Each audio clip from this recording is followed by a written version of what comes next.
shot of Ron. I'm going to pull up Boomity Boom. All right. So this is my PowerPoint presentation to help me today. Hi, folks. Anna, if you are going to record this, just to remind you, now would be the time.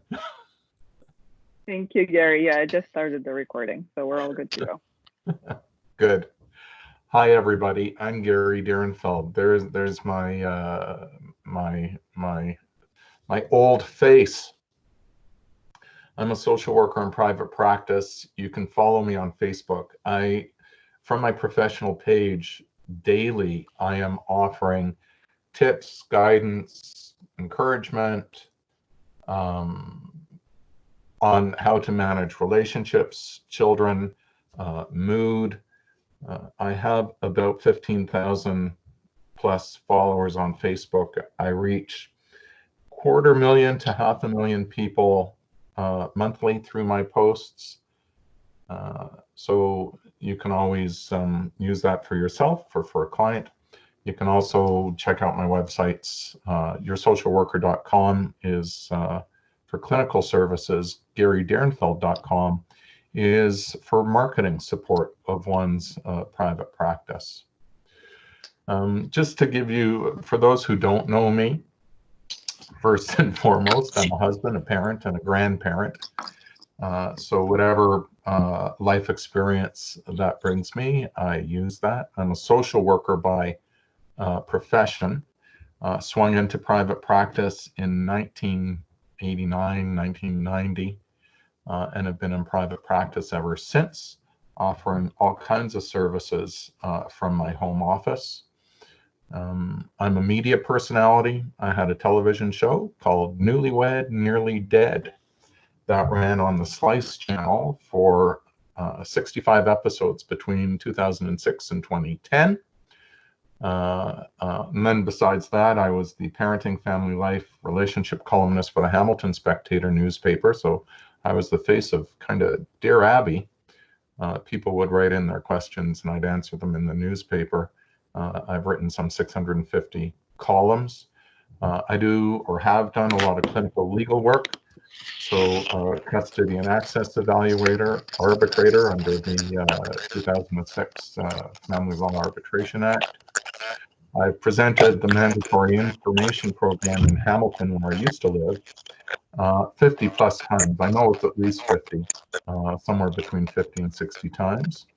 And with regard to collaborative law, I'm the first mental health professional to sit on the Ontario board for collaborative law. That dates back to, I don't know when that dates back to, a good 15 years or so ago.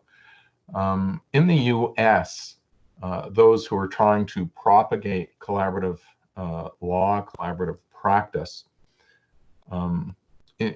wanted to facilitate legislation. Just like we have the Divorce Act, the Child and Family Services Act, and those kinds of things. They wanted to enact federal legislation facilitating the use of collaborative law.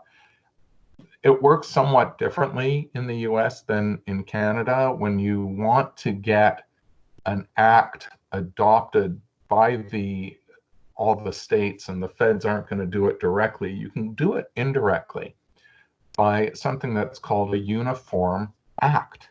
And so you develop this one act, and then it is up to each individual state whether or not they want to actually adopt it.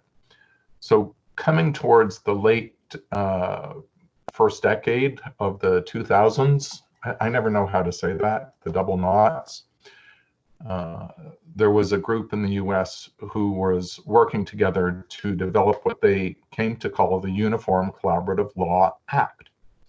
I was the only Canadian invited to help participate in a roundtable discussion at Hofstra Law University in New York to input to the development of that act. So just to give you a sense that I've been involved in collaborative family law at some substantially high levels in Canada and the US for years and years and years. And then beyond that, I'm a regular presenter at the International Association of Collaborative Practice annual conferences. So just to give you a bit of background about me, here's the agenda for today. I'm going to go over some of the history, process teams, myths, and misconceptions. And for those who don't know in terms of the history, for me, it's kind of interesting, hopefully for others. Collaborative law was the brainchild of a frustrated lawyer in Minnesota. His name is Stu Webb. And like many family law lawyers have experienced, going to court can be emotionally draining. It can be a hardship for the lawyer. You can go to court, you can, in a sense, win and yet lose. You can rack up remarkable legal fees for your clients. You may not get paid. How about that? On some of those legal fees, you overextend yourself, the retainer runs out, and bills mount, and clients who aren't satisfied with the outcome may not pay. So there can be huge receivables. And of course, just because somebody wins at court, it doesn't mean that the other parent follows through on an order. And even if they do follow through, they may not follow through meaningfully. There's many ways to sabotage an order. Be late at pickup, don't show up at pickup, come up with all sorts of excuses. Be late on providing your payment. You know, just because we have the Family Responsibility Office doesn't mean that people can't play games there. So you can be late in your payment to the office, but not so late as to trigger a consequence. And you can do that off and on and off and on for years. So winning doesn't always mean winning in terms of the on-the-ground client experience. So here was Stu Webb, then a youngish lawyer, who had these awful experiences. And I forget the name of the movie. I'm mad as hell and I'm not going to take this anymore. The main character was shouting, I think, out a window. Was that broadcast news or something like that? Anyways, Stu Webb, he's not a yelling and a shouting kind of man. He's actually a very peaceful, gentle fellow. He, having had enough, in January or February 1990, sent a letter to the head of the Supreme Court in Minnesota. I believe he also sent that letter to a number of colleagues. And he set out what he thought was, I'm just going to switch things here. Let's see. He sent out a letter wherein he described his vision of collaborative law, and at the same time said he's not going to court anymore. Just like that. He's still going to practice family law, but not go to court. That was unimaginable in 1990.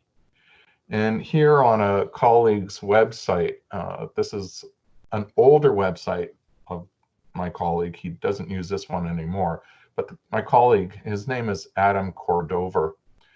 He is a fellow, I'm guessing around 40. I love this guy. We've presented together. We've been in trainings together. Wonderful collaborative practitioner. I believe he's now on the board of the International Academy of Collaborative Practitioners. However, he posted Stu Webb's original letter. And I'm going to go over a few pieces to this so that you have a sense of where the person who started collaborative law, where he was coming from, and to let you know that as a movement, it has stayed very true to his original vision of collaborative family law. And so, he says, so my premise has been, why not create this settlement climate? He spoke in this letter about, my words, sometimes you hit the sweet spot of that racket when you're playing tennis and the ball goes flying exactly where you want to get it. And the hit of the racket on the ball resounds through your arm and your body. You just know it was a good strike against that ball. And he was, saying how in some settlement conferences, you can actually have that experience where it just goes so well that people bring the best version of themselves to the meeting, that people get creative in their problem solving.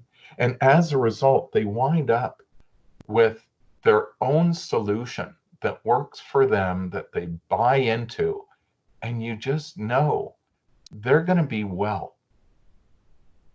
And so he wanted to create a model that might facilitate that more and more often. And so he writes about the advantages of the collaborative law model in this letter. So each party is represented by an attorney of her choice, his choice. This is not usually the case in mediation until after mediation has been completed, he writes. This allows the lawyers focused in the settlement mode without the threat of going to court, without court lurking around the corner. The main tenet of collaborative law is two attorneys, two clients, and together they sign something called the participation agreement.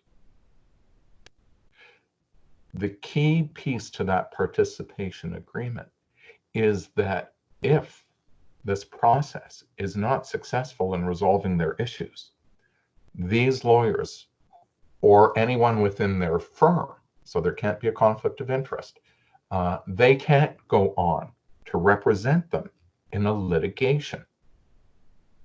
Now, many have said, oh, well, that means it'll be twice as expensive. They have to bring in new lawyers. What people don't realize is that this mitigates a risk of conflict of interest for the client. Because let's face it, going to court tends to be more lucrative. Now, what if you said to your clients, I'm willing to forego that, and I am willing to put everything I've got into helping you settle peacefully?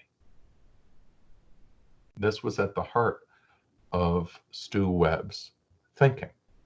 Some may agree with it, some may not agree with it. That's okay. But this is what's at the heart of collaborative family law, that we're not acting in any way that can be construed in our own interest, but truly that of the client. And especially appreciating that those settlements, those resolutions, those solutions that people come to themselves, between themselves, actually tend to be better followed than those imposed by a third party, be it a court or arbitration.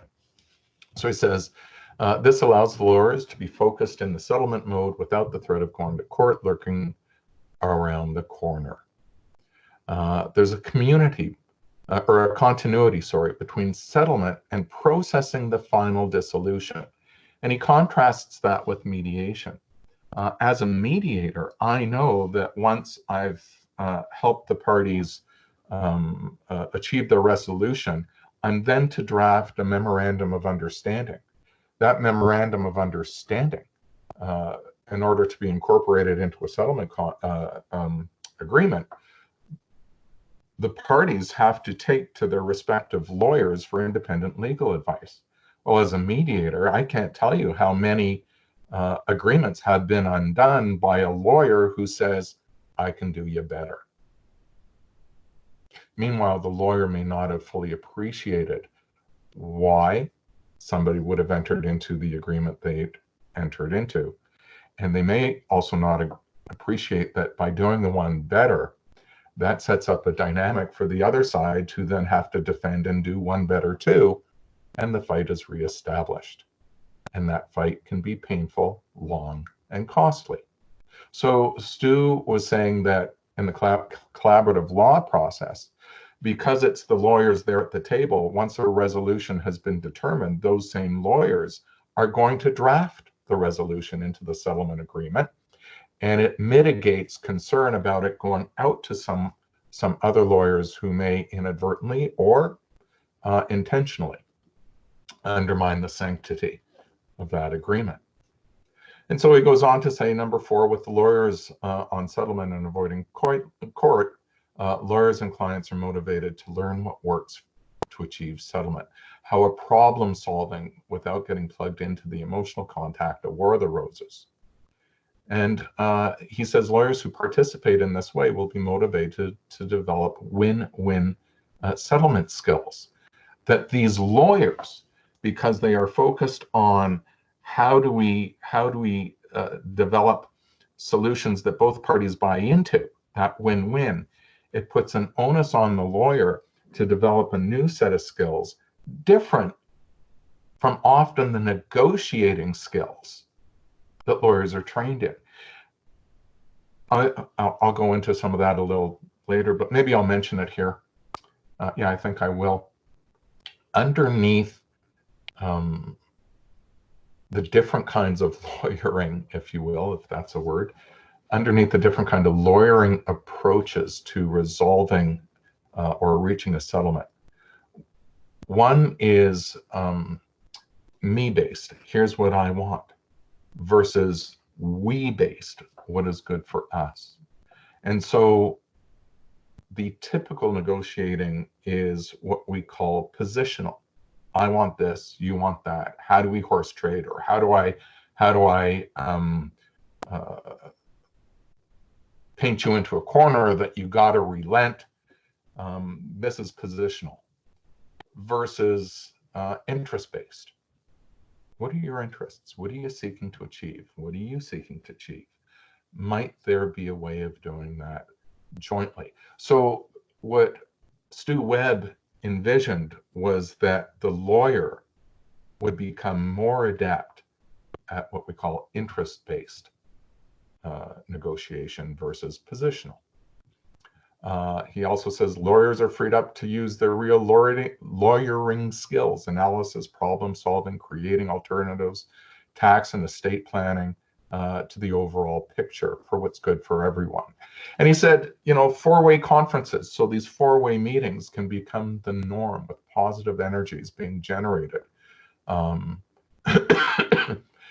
it provides the potential for the clients to maintain control of the outcome. Very important. You lose control of the outcome when it goes before a trier of facts, who's then going to make a dictum, a ruling. So let's see here.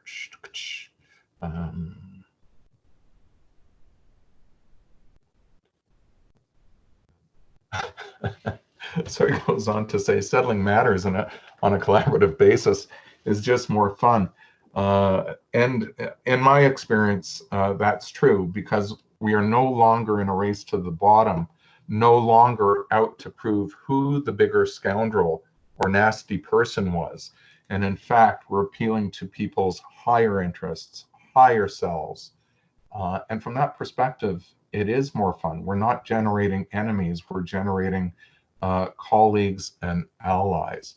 The other thing that's really interesting is now that this has been going on for some 30 years, we're also seeing data that demonstrates that not only is it more fun, but it winds up being more lucrative, which is a big fear of many folks when they start entering into this line of practice.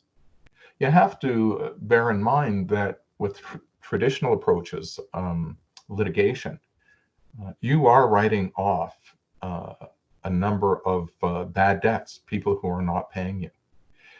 Typically in collaborative law, people pay their bills. They appreciate what's being done. They like the outcomes. So the likelihood of those delinquent accounts are far less. So you're not only having more fun, you wind up not having to be overall a debt collector.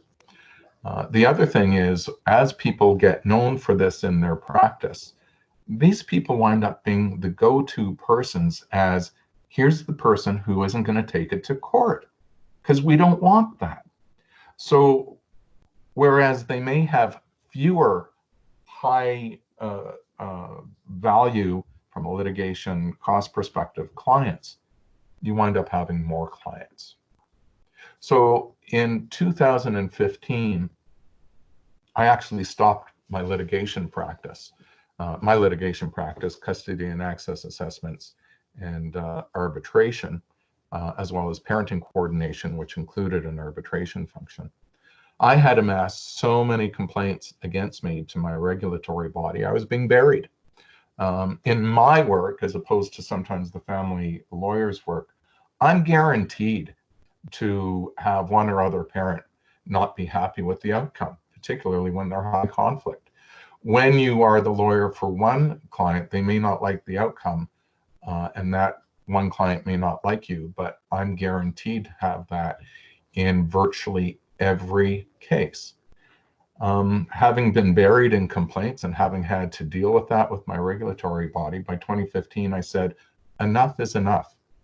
I took $60,000 to $80,000 out of my revenue stream just by saying, I'm no longer going to do anything that smacks of litigation.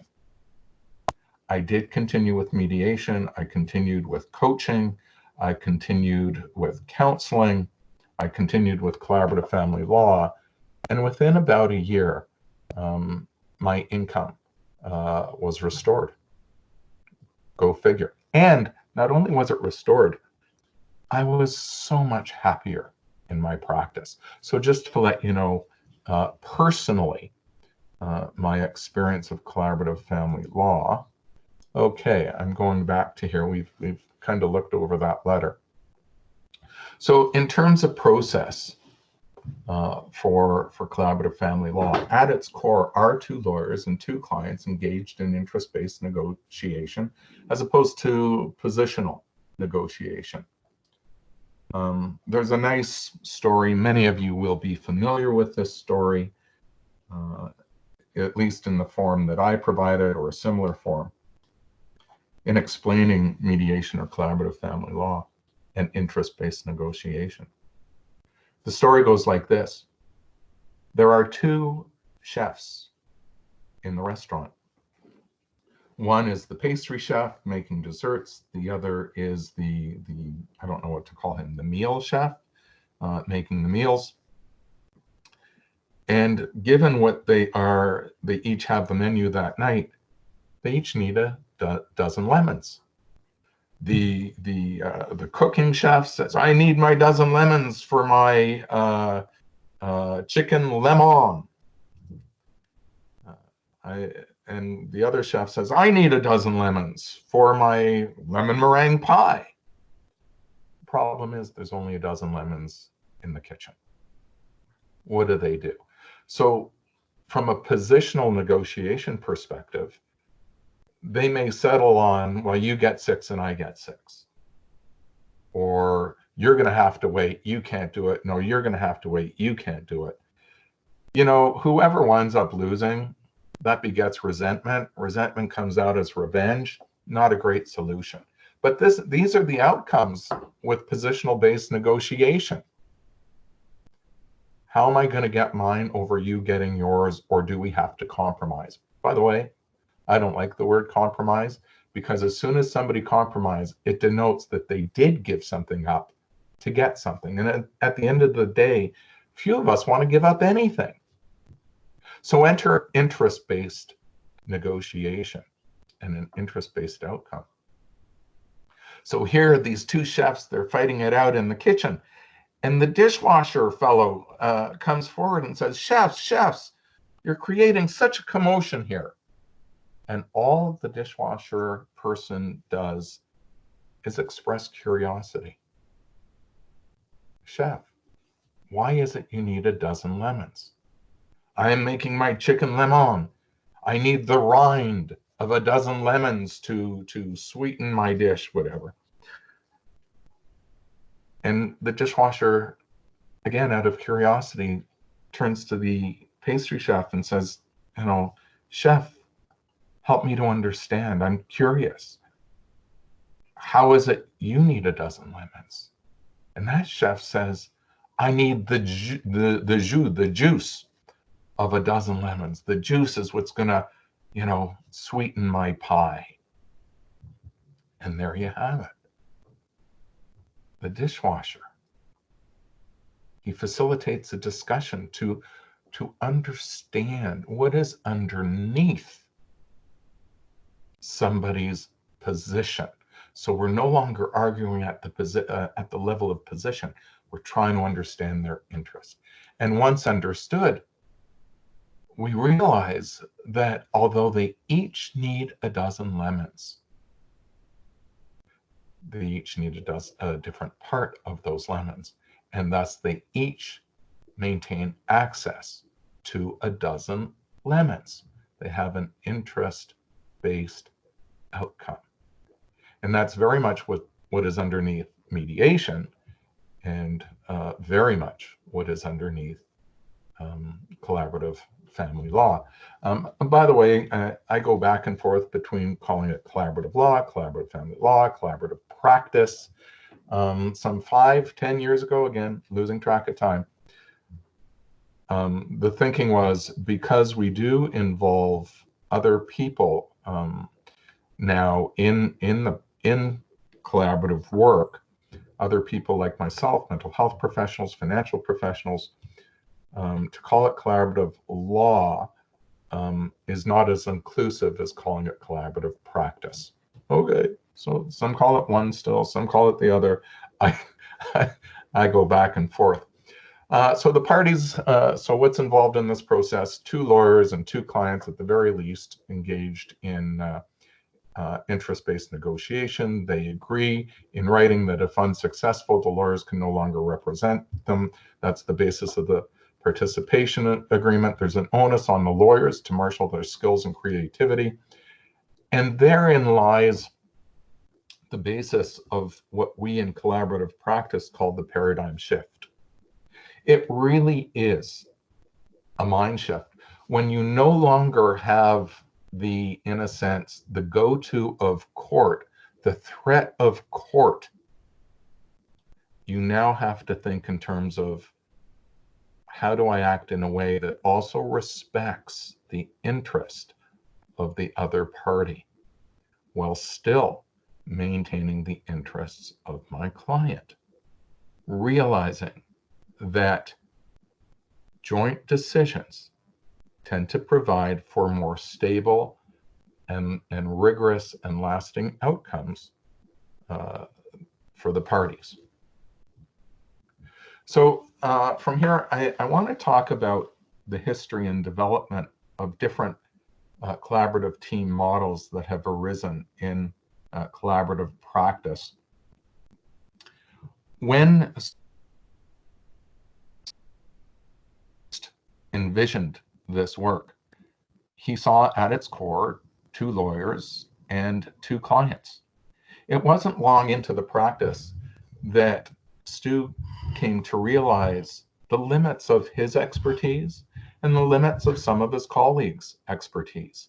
He certainly appreciated that he and his colleagues were experts at law. And although working with folks in family matters, it equipped them to appreciate issues of mental health, issues of parenting, issues related to financial matters. Yet there were those circumstances that were beyond their training or experience or ability. So they started out with what I call a unidisciplinary team. And that team was the 2 lawyers and the 2 clients. Realizing the limits of their knowledge, experience, these early collaborative practitioners knew enough to get outside help. And so in the early days of this practice, that was very much my experience. It became a multidisciplinary team. And there are different ways for multidisciplinary teams to function. In the early days, people would, in a sense, refer out for certain services. So there would be the lawyers and the clients sitting round table in their unidisciplinary team, and then they realize we got to bring in more team members. Maybe it's a complex family matter. Maybe there's issues of mental health. Maybe there's, other things that get in the way of sorting out a parenting plan. So let's refer to someone, in my case, like Darrin felt, a mental health professional or a social worker, to mediate the parenting plan aspect of the separation agreement. And in so doing, I would be bound by the same collaborative contract that I'm working in a closed context, that I will not be called to court. My notes are not going to be called to court. I cannot write a report for court. I will only write a memorandum of understanding related to the agreements achieved, and that would go back to the unidisciplinary collaborative team. And similarly, these folks began reaching out to financial professionals. It could be for a business evaluation. You certainly know how it works in a court system. You'll get yours, I'll get mine, and then we're going to put those business evaluators on the stand because they'll have two different outcomes. And those outcomes may be influenced by payer bias. I'm not saying they are, but that is always a concern. And the trier of facts will hear the questioning of both those persons. Or in the old way, you could hire two mental health professionals if you wanted as well. That was less common than hiring two financial professionals. However, in this process, it's let's agree on a joint hire. Let's agree on who that financial professional will be. That financial professional will appreciate that they are being hired jointly by the parties subject to this dispute. And I got to tell you, those financial professionals really enjoyed those referrals because it got them out of the hot seat as well. So this slide shows that structure. With time, the lawyers began to see the value of maybe we should have these people sitting at the table right from the get-go. They realized that as collaborative, or the experience was, as collaborative practice became more popular, we were seeing more folks flock to it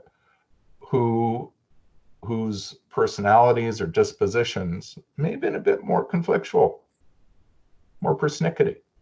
Well, you know what? If we have the mental health or social worky person at that table from the get-go, maybe they could help facilitate the meeting and manage the personalities of the clients at the same time.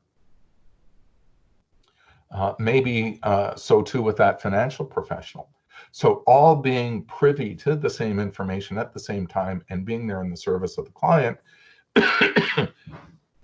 right from the get-go, maybe we could produce a quicker, better outcome. And so this is an interdisciplinary team model where it's not we're not referring out, but we're all there at the table at the same time.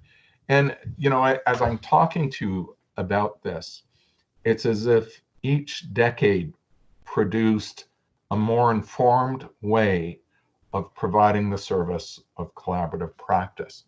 So this was gaining a head of steam starting at least 10 years ago, to have all members of the team at the table at the same time. Now you have to appreciate that starts to become a much more expensive meeting if everyone is there at the same time. And it developed a lot of, I don't know if controversy is the right word. It probably is the right word. Controversy within the practice as to which model people should practice. Now, I come from a mental health background. I spent the 1980s working in a very large children's mental health center operated by then the community services. We worked in this kind of interdisciplinary team. I was used to this, and I certainly appreciated the benefit. So this was nothing new to me personally, but it was new amongst lawyers. Lawyers in family law, anyways, have traditionally worked in silos, and they're at the epic. They're at the top of that silo, directing whatever it is that's going on. This was a very different structure. Many took to it, many argued against it, many were concerned about the associated costs. And it's funny because we tell our clients don't get into either or thinking, black and white thinking, binary thinking, that it's either one or the other. And with time, I think people have come to realize that we have to be creative in terms of the kind of team model we're going to use and develop the team model in accordance with the needs of the client.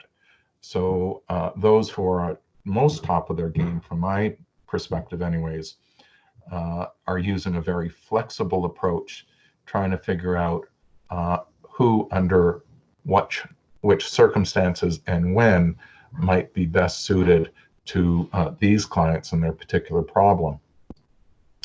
Beyond that, again, coming from a mental health team model perspective, there are those folks who are more adept, more experienced, and they are flirting with what from a mental health perspective, we call a transdisciplinary model. And this is very interesting. So we overlap in terms of our knowledge. Myself with, having done this kind of work, clinical legal work for some 30 years, it's not that I don't know what has to go into a settlement agreement. It's not that I don't know what some of the regulations are. It's not that I don't know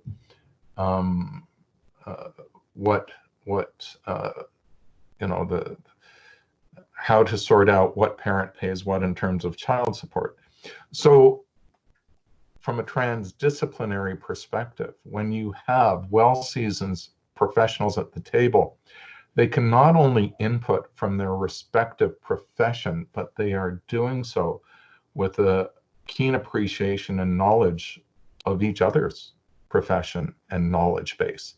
So to be in this kind of situation, talk about hitting the sweet spot of the racket. It's a lovely place to be, working with high-level other practitioners who understand my work as I understand their work. But for the most part, people will be thinking unidisciplinary, multidisciplinary, or referral out model, and interdisciplinary to varying degrees. And just because everyone under the interdisciplinary model is at the table, it doesn't mean that they necessarily have to be there at all times. We've also discovered other roles for the mental health practitioner. It doesn't have to be a social worker. Quite often it's a psychologist as well. But the other role is that of coach. So sometimes we have, more so these days, everyone is telling me that their former partner is a narcissist. And you have to learn how to work with a person, regardless of whether or not they are a bona fide narcissist, or maybe they have depression or anxiety or other mental health concerns. So by working with a coach, the coach can help their client how to best approach, how to best work with, how to manage your own personality, your own feelings, while at the collaborative table. I would say most of my work in collaborative practice and mediation and even litigation now, I'm playing the role of coach silently behind the scenes. No one knows that I'm involved. No one, maybe the lawyer for the client, but sometimes not even then. And I'm offering the client strategies not on how to negotiate or what's right in terms of an outcome for their family, but how to manage themselves in the process as well as the behavior of someone else. So that coach has become quite a valuable role. The other role of value is the parenting person. So we can interview children and bring the voice of the child to these meetings as well. So it's quite a diverse role.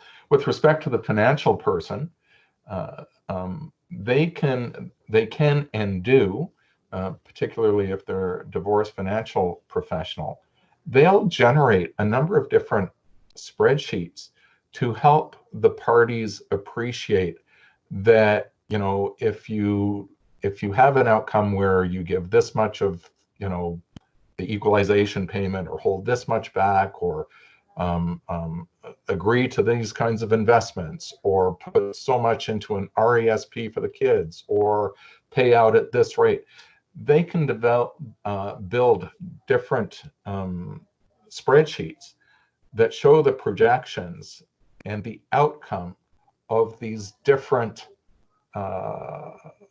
financial structures, as well as tax implications. So it's brilliant, because sometimes somebody says, I want to keep the house no matter what. And we sit back and think, like, there's no way you can afford that. But rather than saying that to a client, by working through the financial professional who can show the spreadsheet and the implications of financial implications of decisions, in many cases, it helps the client come to a reasonable decision on their own. The other thing for the financial professional, it may be the business evaluator as well. And by meeting on a friendly basis with both clients, it doesn't have to be fraught with a concern of bias. So, you know, once we understand these different collaborative team models, from unidisciplinary to multi to inter to transdisciplinary, when we think of inclusion of other professionals, cross-training, communication, problem solving, role diffusion, client self-determination and autonomy, and robustness and durability of agreements, when we go from unidisciplinary to transdisciplinary, we're seeing greater outcomes, or greater of those situations. Sorry. Hopefully you're following along. We said we'd be an hour. I do want to conclude by 3. There's a number of myths and misconceptions associated with collaborative practice. One of them is, who is a candidate? And chief amongst those concerns in terms of who is a candidate, well, firstly, you know, one of the criticisms leveled against collaborative practice is that it was taking the cream of clients, those who are only low conflict and who already get along. Well, those of us who have been in the business as long as we have, realize that's not the case.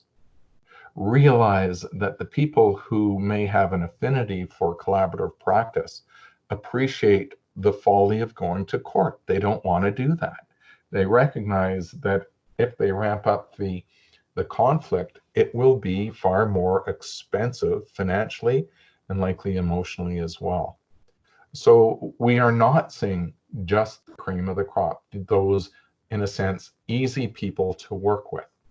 We're seeing the same people in collaborative practice as we would see in mediation, as people would see in litigation. So we still have these concerns, though, intimate partner violence. I think I misspoke there. So we do want to screen for intimate partner violence. And again, that's a professional that right from the get-go, lawyers can say, you know, I work with a mental health professional. It can be the same person. It can be, you know, one person for that person can screen for domestic violence and power imbalances. They can be there to coach that person as well. You wouldn't go much beyond that for that person. You don't necessarily want that same person providing insight in terms of the parenting plan and or voice of the child. You do want to be mindful of conflicting roles and conflicts therein. But we are seeing folks where there's an issue of intimate partner violence.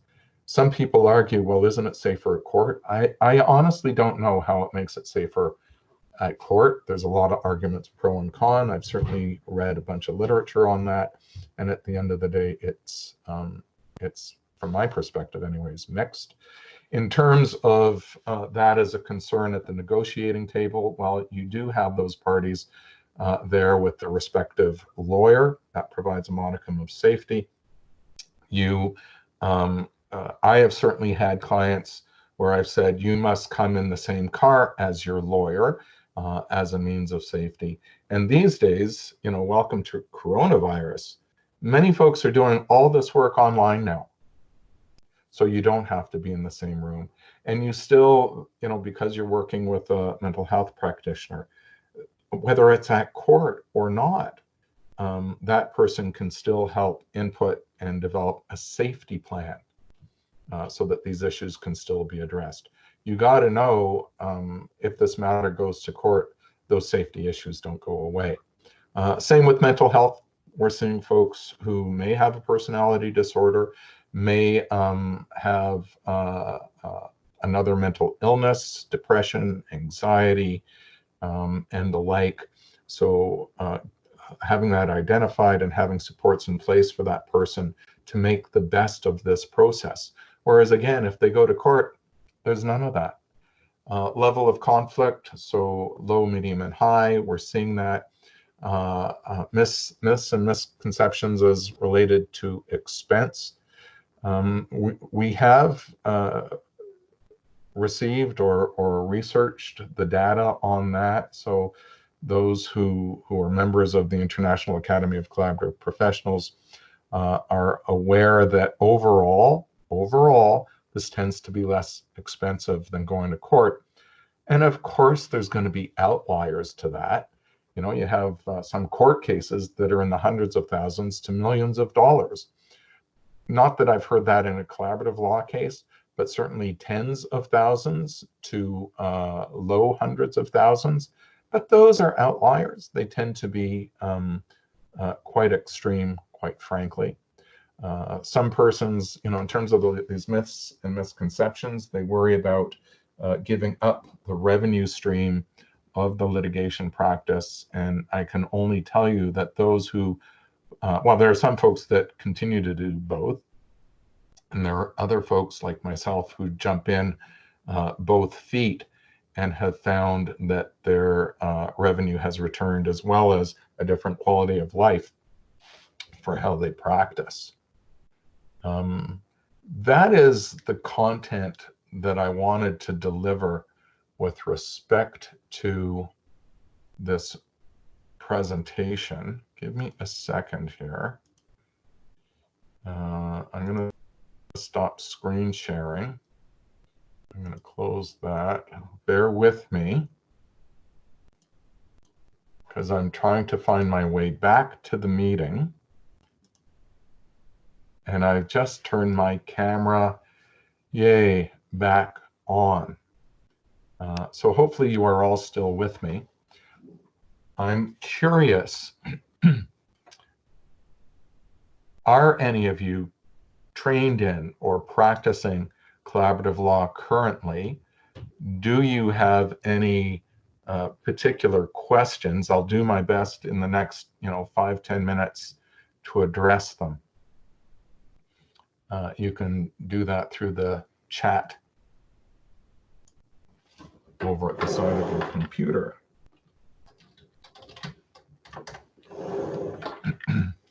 So I just typed in questions, and I get to see, I think that's Anna's lovely face.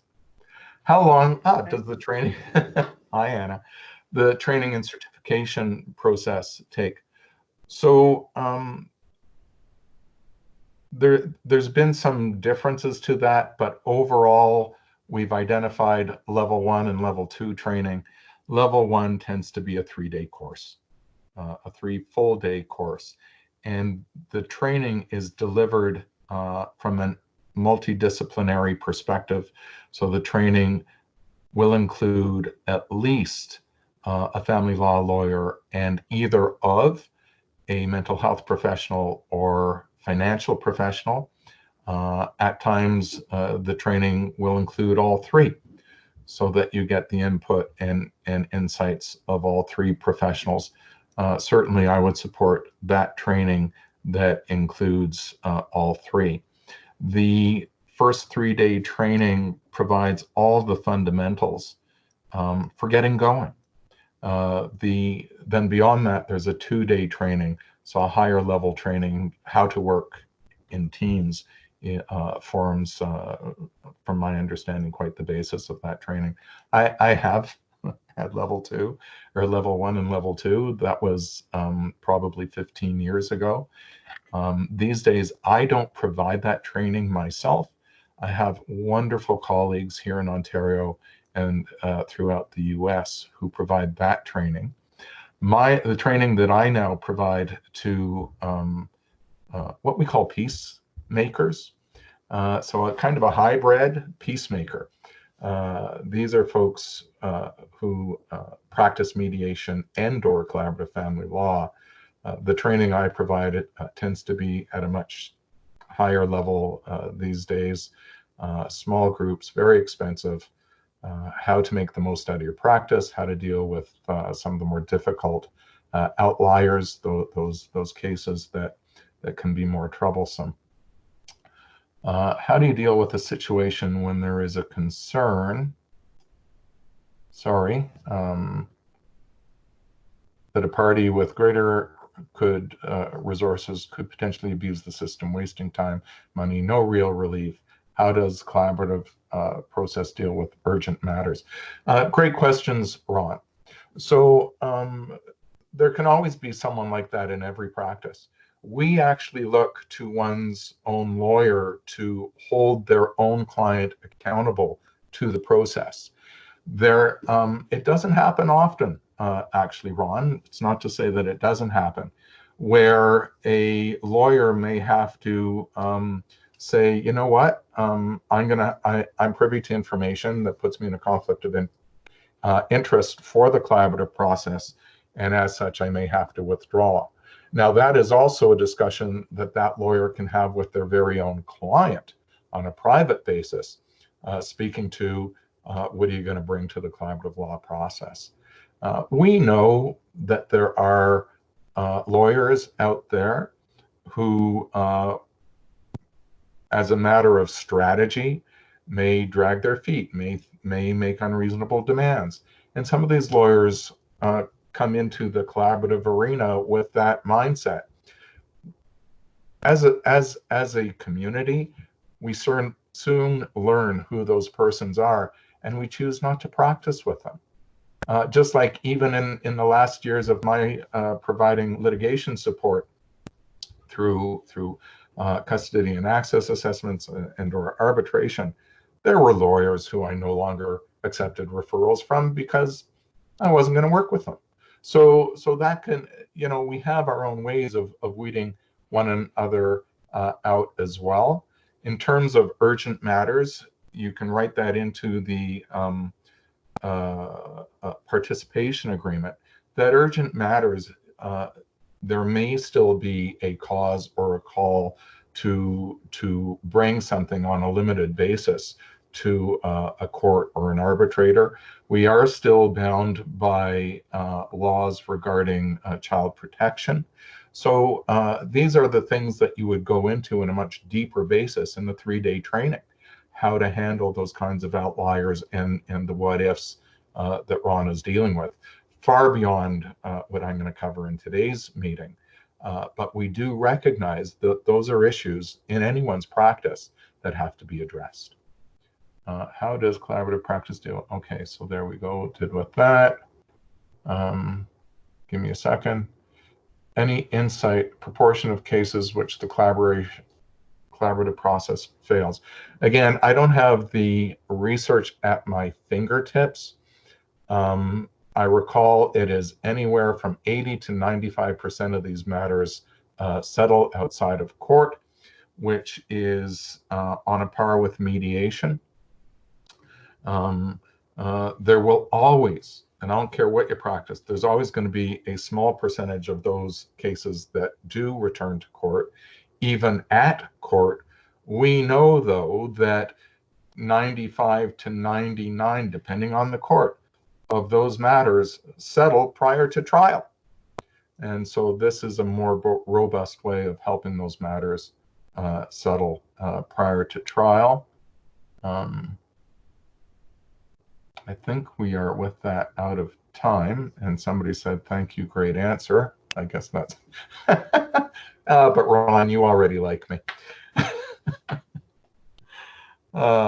So I'm Gary Darrin. I'm a social worker. Follow me on Facebook. Look at my websites.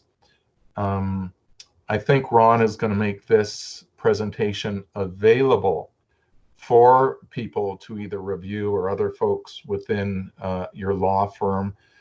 Much respect to Ron for allowing me to do this presentation today. It's just my delight to meet with you and offer this up for your consideration. You do not have to practice singularly collaborative law, collaborative practice. You can take the training to extend your knowledge, experience, and your thinking. You know, most people enter into family law not to be a meanie, but because they really want what's best for the people they serve. So whether or not you stay in litigation, these are skills that can still serve you well. If I may speak for just a half a moment more, those folks who have these skills, even if they're still litigating, I see them being better litigators because they learn how to deliver information that doesn't necessarily ramp up the conflict. So they become more skillful, less defensive. That better serves their own clients. So these are skills that are, in a sense, generalizable to whatever practice you wish to engage in. With that, I'm going to say good afternoon. Do stay safe. Do be well. Continue to social distance during this time. And thank you. Thank you, Gary, very much. It's really informative and insightful as always, and I'm sure very useful to all of us and gives us another way to look at things. So thank you very much. My pleasure, Ron. Best to everyone. Thank you. Bye. Bye, folks.